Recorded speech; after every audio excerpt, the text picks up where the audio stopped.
we'll talk more about this as we go in, because who's in the jungle? Who's in the jungle for EDG? What? Is it a Cassia? Let's go into game 2, Mr. Producer. Please show us in. Oh, okay. We just got a message that the graphics were wrong, so we're gonna have to see what they drafted. But LNG, this is exactly what I want to see out of you. Mikuya on Gnar, Azir coming out, making sure the late game exists, and then you have backline threat with Xayah plus the Lillia. So great draft from LNG, exactly hitting EDG where it hurts. But I also have to mention, we have to wait for EDG to draft. Something is wrong with EDG's draft. They drafted 0 junglers, and I guarantee you that Jiejie is not sitting this one out. Let's see. We are going to throw live into game number 2 here. Just waiting for our producer to cue that one up, and then when we do, we're good to go into this live, ladies and gentlemen, so no longer a delay. Again, this is what happens when we have multiple arenas here in the LPL, and usually for our different audiences. Clement, your cameraman is trying to get rid of you. No. You shouldn't have criticized the draft, dude. They're not happy about that. EDG, I'm sorry. That was I think what happened with draft is Jayce. Oh, wait a minute. Oh, so they didn't draft Cassio. Oh, I wanted to see Cassio or Aurelia. So what do we have? What do we have here? Because we've got a lot more scaling on LNG. You're right about their comp. That was as seen. But there is good scaling on EDG again with the volatile top lane, the counter matchup of Jayce with Udyr for Jiejie. Yeah, this time they're playing more of the red side draft, which is more about priority and skirmishes, while on the other side, LNG can match team fight into the late game. Take a look at the runes. Nothing particularly special right here. We have been seeing a lot of Gnars going for grass matchup into the Jayce instead of the fleet footwork. Gives you a bit more tankiness, and you have a lot of solo kill potential when you are into the Mega Gnar. Of course, Flandre is not going to let that one slide and trades back quite heavily. A good trade here from Mikuya, though, considering that, you know, we talk a lot about the Jayce and Gnar matchup, where it is about the setup in the early levels, bullying and pretty much pushing away the Gnar from the wave. Flandre hasn't really pushed Mikuya that far away, but of course now that he hits 2 first, Mikuya has to pay the respect and farm with Boomerang. Unfortunately, that minion is about to slither away from going down, so Flandre will start building up this lead, and it's a very different dynamic from what we saw in game 1. I like that it's not cut and dry. I like that LNG's comp, again, has many avenues where they can find success, not just all early game. Let's play, what did you call it, the red card composition? And I call it the red deck wins. If you play Magic, this is what you do if you don't want to think past turn 3 and you just like dump your hand early. Does feel like we're not playing a red deck win. I know you've been playing Runeterra, Clement, and I was like, I've never heard that phrase before. So, all face. I'd call it just a face deck, right? Like aggro, full aggro. And yes, don't win early, you don't win at all. Yeah. Yeah. So, man, I feel like such a boomer talking to you about this. You are a boomer though. That's the truth. Don't worry. You, and even though Lyric's younger than me, Lyric feels like a boomer too. You're both boomers. You've been in esports so long, but I wouldn't say too long. There's never too long for Clement Chew, is there? Actually, spotting top lane. Jiejie coming towards Mikuya. He pays respect, and there's not a ward up here, but just kind of reading with Tarzan down the bottom lane. Then a flash from Lwandy. 5% into the jungle, and it's first blood over to LNG. Lwandy setting up for success. Really nice flash polarize. Yeah, that was a full CC combo. No opportunity given for Viper to actually react to that one.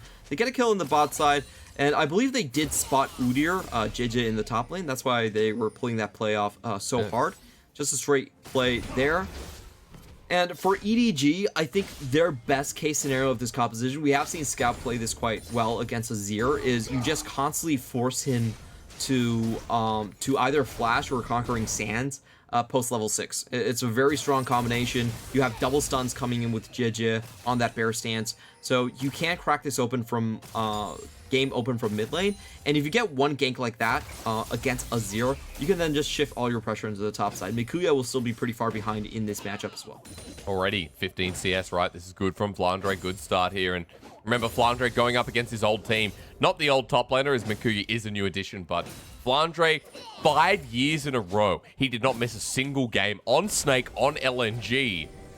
And this is the first time this year that he has been out of this organization. Rather, first time in his LPL career. Remember, he promoted on this squad when it was Snake S, Snake Q in the LSPL, and You know, Flandre's been successful on this EDG roster. He has been on one of the best rosters in the LPL. This is his year, and going up against LNG, he needs to make a statement. Continuing that lead, he's got the serrated dirt Clement. He made it back with the tier as well. It's kind of crazy that someone playing for 5 years and always being known to be at the top of his craft, we've just never seen him in the finals. Like, yeah. This is one of those players that if it really comes down at the end of his career, you are going to feel so much regret that you weren't able to make it to the big stages. And I'm honestly really happy for Flandre. It was a super odd scenario last split where the team wanted to kick Flandre and Flandre asked to stay, and he kept on, which was also public, which was super weird awkward, to see. Yeah. Yeah, but now he's finally found a great squad on him. And Jayce is one of those champions that he's always had a knack for. Oh, like, look at this. Meiko flash!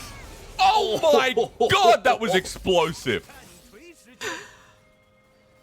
Meiko got a little bit greedy. He wanted to unfreeze the wave, but Flandre is like, I have an extra back over you. This is a serrated Dirk. Say hello to my little friend. That was just so quick. Sorry for your ears, ladies and gentlemen. I got excited as, wow, here we go again. Meiko in a bit of trouble. Good flash from him too, but Tarzan coming down. Viper in a bit of trouble. It's a response from EDG though. It's a play. It's a debate. And Scout has the shockwave. You want to see it, Clement. We all want to see it. Light flashes away from it as a headbutt pulverized to get them out. Lwandy sacrifices his life, and EDG across the map get 2 quick kills. Lwandy was a good cow, but it isn't enough. Like, LNG actually lose a lot in that trade. Dumbledore's Summoners burned right in front of the Infernal Drake. Now Icon trying to get something back.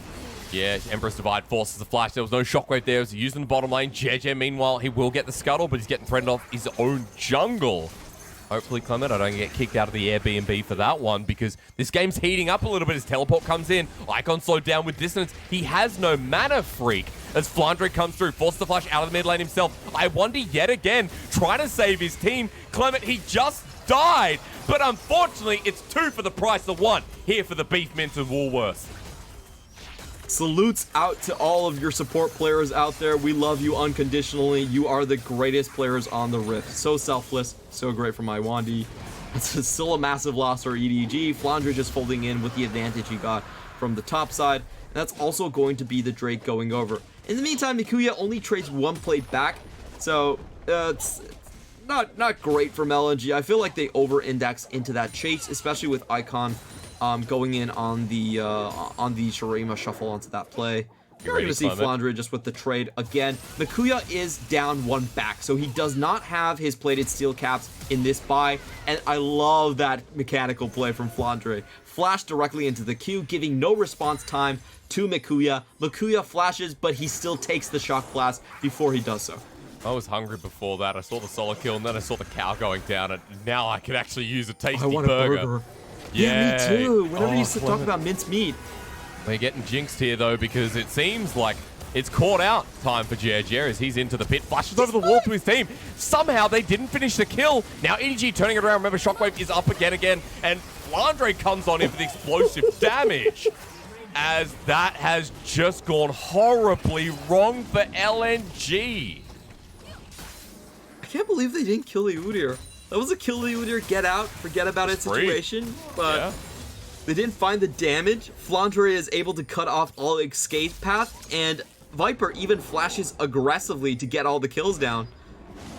Oh god, Clement, you know, at first I'm like, oh, this is going to be competitive, LNG sourcing a pick, but cleaned up, and you have a Jayce 2-0, and you have Lwandy just walked in, brother, excuse me, it's Meiko. I'm used to Lwandy dying, but Meiko will jump out of there just in time. His flash wasn't available, so another close call as EDG with 6 kills now set themselves up for a Herald, and in a quick couple of successful plays, look at the gold, Mr. Chew.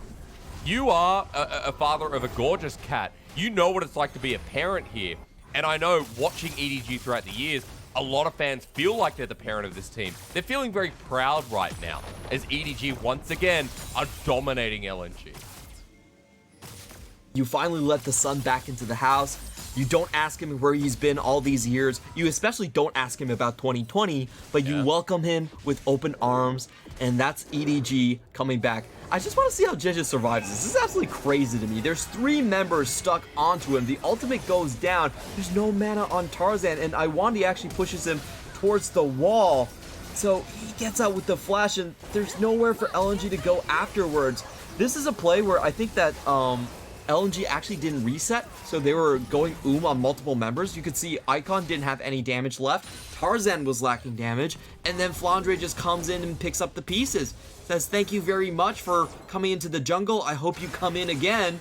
And LNG are looking a bit in a repeat game from game 1. At least this time they have the scaling though. Give me the Quickie Mart quote from The Simpsons, Clement. I feel like you did. You just gave me I a always who's want to quote. go to Quickie Mart. Thank you, come again. True. What the slushy? What was it called? Yes, I think they called it Slurpees or something. I don't know. That's 7-Eleven in Australia, to be quite honest. Get the Slurpee. They actually had a day in 7-Eleven Australia where you could fill it up with any bucket you wanted. I brought in a tub that was used like pretty much an esky. As Meiko, he's going to be going down here if he sticks around. Jiejie threatening, and you can see already with the Herald in hand, Meiko has to play respect, and like this game has run out of control. We've seen EDG in game number 1 hold on, but this time around they're bringing the tempo themselves, and just look at the items starting to be built. You've got the Eclipse now on Flandre versus plated steel caps and a half-bound axe. But Meiko, he's not going to have a heart. It's been eaten once before. And Flandre, if he gets a hold of it again, will eat it again. I will say, though, EDG against IG, we saw a 6,000 gold swing in a single team fight. So it's still possible for LNG to come back in, but they have to think about how they group up. The best way to play against EDG, and this is something very consistent we've seen from them, is to dangle a front line in front of them, hope that EDG overextend, and then you close the trap and just kill everyone afterwards. We have seen EDG fall for that multiple times, and this could be one of those scenarios where, but if I'm looking at EDG, this is really smart from Jiejie. He's only coming into the towers whenever Meiko is off of Mega Gnar cooldown. So there's no threat of the Gnar ultimate coming down. It's a very clean siege from them. Well done to time it. And EDG are just going to continue their business. I mean, you get first tower blood, right? And continuing their business, like, they're closing out the deal. Even though the scaling elements on LNG, we got to remember that EDG right now, almost 4,000 gold up. They have the Orianna. They have the Xayah themselves. And Flandre is going to be huge in this game for many more minutes to come. I think Flandre as well, close towards getting his second item. He's got the Caulfield's Warhammer, so a bit more cooldown reduction. Meanwhile, in the mid lane, just got to talk about Icon getting a bit of tower plating, which is good, but Scout teleports back in right before Dragon comes up, Mr. Chu, and EDG are here first. EDG have a lot of damage now with Flandre joining in too. Yep, they have shifted the entire team down here, and once they take the Drake, I do expect them to just out-pressure the bottom side as well. We see Light and Lwandy already trying to call resets. That's a free open tower-taking opportunity coming in from EDG, as no one left to defend that. So we will have a Cloud Soul this game. Yep. Not really that useful for EDG, honestly. Like, they can choose to play for it, they can choose not to. I guess the Drake for them is just more of a way to start engages rather than actual stacking the soul at this point. At least force them into their territory, right? Especially if Flandre has his way with anyone in LNG. You're going to get half health immediately. Just look at the comp. I mean, you don't have a traditional frontline, someone like a Scion or, you know, an Ornn, a Maokai, like, you name it. You got the Gnar, you got the Alistar, but it's going to take some time before we get to the point where Flandre isn't going to affect their health bar. And as we take the Dragon down, we got to remember as well that we're 14 minutes into the game. Another Herald will spawn. And I feel like at this point, Clement, we should also be mentioning that Flandre is free of his lane. As he pushes up, he's set up for success. As Shockwave brings Icon in, now he's going to pickle Icon's like, please, just make it quick. And Jiejie slaps him in the butt to send him back to the base. That was really cool. Scout waited to get the pull when he was using Shifting Sand. So there was no escape with Icon coming down here. And now Tarzan tries to be a hero. Yeah, he goes golden. He doesn't burn the flash, but he gets low. As flash was burned by Jiejie. So technically an advantage, but EDG now know the jungler's not going to stick around, and maybe they go in for some deep wards or try and push this advantage. At the very least for now, Tarzan does survive. do want to see the Mirror Mana completed on Jayce. As we were talking about 11.5, Mirror Mana actually received an enormous buff. It now has 6% total AD bonus on the shock, on all basic attacks, on your skills. And on Jayce, in your range form, it's 2.7 of your max mana. So a large amount of buffs coming out for Jayce. The Shock Blast is really, really going to hurt. And this is a rather early Mirror Mana, given the gold lead that he has right now. So I want to watch out for that one. In the meantime, LNG, they have a lot of scaling to go through. Whenever you're playing Azir, you're really looking at Nashor's Tooth to come out and buff up that DPS. A lot of it comes from your soldiers. So he has to wait for that item. It's at least 2 items away. He might even have to go for Banshee's Veil in between. So it's going to be a while, at least a 25-minute before LNG really starts to rev up. You're waiting for first mythic for both mid laners though. Just note that Scout does have a bit of a lead, but he has gone for the Lucidities early. Also has a tier. Surprising not to see something like the Banshee's item. Veil component, I'm trying to think. Clement, the item has escaped. Verdant Barrier. Verdant Barrier, thank you so much. But we come back to the map and look at where EDG are. That's a flash over the wall from Tarzan, respected by Flandre. In a straight line, he walks his Lilting Lullaby. The re-engage Lwandy's here, but Jiejie wants to slap. And maybe he gets a chance to, his light flies on in. Flandre dies, and there's the shutdown. Over to Light's Xayah. Scout's joining the play, and now the respect must be made as Meiko and Viper as well want to turn this into an all-out engage. 4 versus 4, but Mikuya on the wing. He's going mega, and EDG knows, so they pull back. This is a great play coming in from Tarzan. Knows that Flandre is going to come down for the Herald, cuts him off in the meantime. Also, Light with the snipe on Voidseeker. I'm surprised his Voidseeker actually did that much damage. Yep. A perfect landing as he Killer Instincts in, and this should go over. No, Viper takes it! Viper took it! EDG, thank you for the leash. They throw the easy clap, and LNG have to walk away scathed. Did we just call that play Griffin Taketh and Griffin Taketh Away? Yeah. Oh, man. Griffin give it. Deposit in your account. Yeah, like Tarzan. Probably angry at his old teammate. And with that Herald, there's a free mid turret as well. And now Viper just going to be moving with the rest of his team over towards this Raptor camp. And EDG move ahead in goal thanks to the leash. Viper just showing up huge to showcase who the actual... who the better Griffin is at this point. And let's take a look. The Herald, of course, was dropped there. And EDG now to a 4K advantage. Hugely in favor right now. I think what LNG actually need to do is just fight on this next Drake. Hope it's a 5v5. They do have the better 5v5 composition. And we have seen some pretty disgusting combinations coming out from Lillia, Azir, and Gnar in this one. Just want to see how Viper actually takes it one. It has to be Blade Caller. Oh, the smite was too early, and he takes it with an auto attack. What? That's calculated, Clement. Definitely not from Tarzan's side. And you know, in the LCK, when Tarzan was there on Griffin, you know, it was LS and VODS a lot of the time talking about whether it's George or Tarzan. And in game number 1, at the very least, you know, we got a bit of George.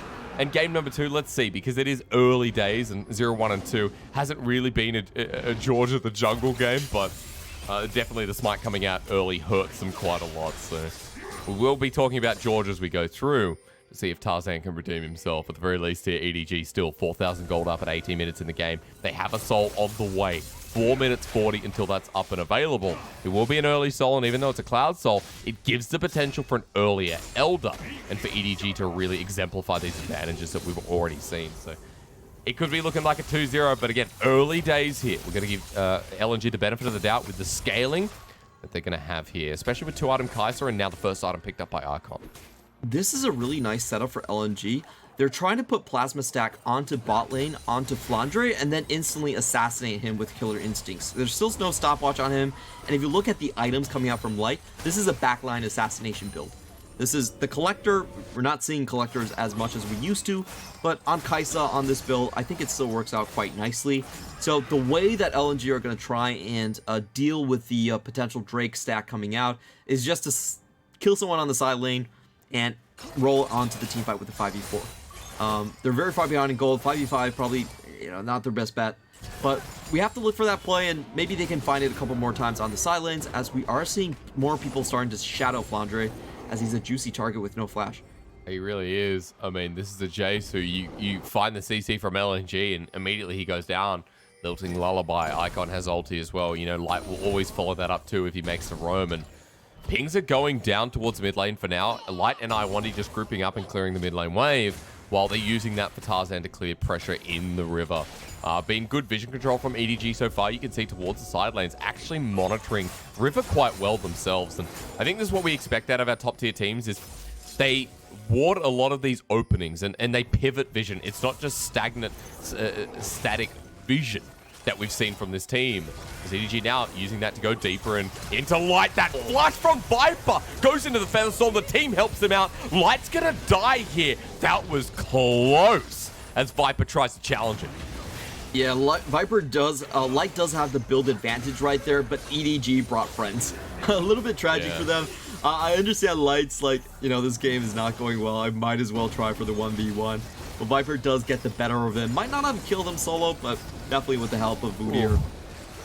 Yeah, I'm blushing from that one, Clement. You know, something's going on as EDG trying to use the numbers advantage now towards the Baron at 4,500. The re-engage from Meiko doesn't land, but EDG are taking a lot of damage from this Baron. They find Meiko, though, and Flandre using his poke quite well as Icon, trying to be the barrier of entry for this Gnar, who's not mega yet. But look at where Jiejie is. It's a speedy bear who's now got LNG on the wrong side of Summoner's Rift as Lwandy. The first to be picked out, that Shock Blast, doing damage on the backside, and LNG. Oh, no, they don't want to be here. Meiko's still not evolved. He's going to get stunned up. The running is continuing as EDG still keeping them on the bad angle. Low health bar's about to be shock blast as the shockwave comes on in. And EDG, you saw this coming. It's just a great ulti from Icon, but it doesn't matter. The damage is gone, and LNG are sent back to the base. What a 200 IQ play from EDG, swapping positions with LNG. Tarzan had the flash there. He was trying to go for the backside Baron steal, but it was kind of weird to see every LNG member go off the ramp. Like, they were all up on top, and then they realized too late. EDG just pull off of the dragon and say, you know what, you're on the wrong side of the map, you're all just gonna die. So, really interesting way to play that one. I feel like LNG actually could have just ran distraction and have Tarzan alone up the ramp, but they all went there, and we're gonna get another showcase of the 1v1 solo. Light was actually trying to run away from the rest of the EDG members, so he's not actively trying to get this solo in, and Viper just cuts him off. Pretty tragic for that positioning right there. Nothing much that Light could do. Because let's remember, if EDG weren't there, that just simmers out to a close 1v1 where both summoners go down, excuse me, and Viper and Light kind of dissipate. But EDG brought the bros. They called up the cousins and said, everyone get here. And now you got the Baron off the back of the play after we saw the huge setup in the top side. EDG 7,000 gold ahead, Clement at 22 minutes in the game. And this is dangerous now for LNG. How do you defend against this team that has so much catch potential? As LNG actually the one's catching. Exact position. Yeah, Lwandy. Oh man, Shockwave's going to bring him in, and Meiko gets punished as well. He has a Gnar ulti, but he's at half health. Now one Viper just solo kills Tarzan. Yeah, I'm on the better team, bitch. Double kill goes down. Sorry for your ears, but Icon sending them apart. EDG trying to prove they're one of the best teams in the LPL.